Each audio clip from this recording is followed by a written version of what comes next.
જય દ્વારકાધીશ મિત્રો, સ્વાગત છે મારા એક નાનકડા વ્લોગમાં। આજે તો સવારમાં ખેતર આવવાનું હતું। ખેતર આવીને જોયું તો આપણી ઓયડીમાં મોટો થઈને હાફ ઘૂસી ગયો હતો। હાફને બહાર કાઢવા માટે બધા મોરલી વગાડે છે, પણ આપણા ભગાભાઈ જ કાફી હતા। બધા સાફ કરતા આ સાપ અલગ હતો। આ તો રમરવાઈને જતો હતો ને આગળ જઈને તો પાંખું એને ઊંચી કરી।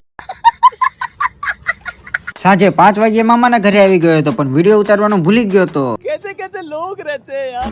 બીજા દી સવારમાં આવી ગયા આપણે મામાના ખેતરમાં જોયું તો ભાઈ બેકગ્રાઉન્ડ સારું હતું, તે વળી ફોટા પાડવા આવી ગયા। ફોટા પાડીને નીકળી ગયા ઇક્કો લઈને। ઇક્કોમાં જોયું તો બકરા ઘોડે ઇક્કો ભરી હતી। પણ ડ્રાઈવર એમ હતો, ઘડીક વારમાં તો ગામમાં પોકાડી દીધા। પછી નીકળી ગયા આપણે ટાર્ઝન લઈને ખંભાત જવા। ખંભાત થી આવી ગયો અને સુરુભામને કે ચલો સિકોતરમાં ના દર્શન કરીને તમારો ભાઈ આવી ગયો દરિયાકાંઠે અને ફર્સ્ટ ક્લાસ રીલ ઉતારી લીધી। દરિયાકાંઠે તો તમને ખબર જ છે ને, કુદરતી એસી મેકેલી હે। સમજ રહ્યો આપ। વળી પછી મારી નજર જે બગડેલા હુડકા ઉપર ત્યાં પર રીલ ઉતારી લીધી। બીજો મિની વ્લોગ જોવા માટે આપણા પેજ ને ફોલો કરી દો અને ચેનલ ને સબસ્ક્રાઇબ કરી દો।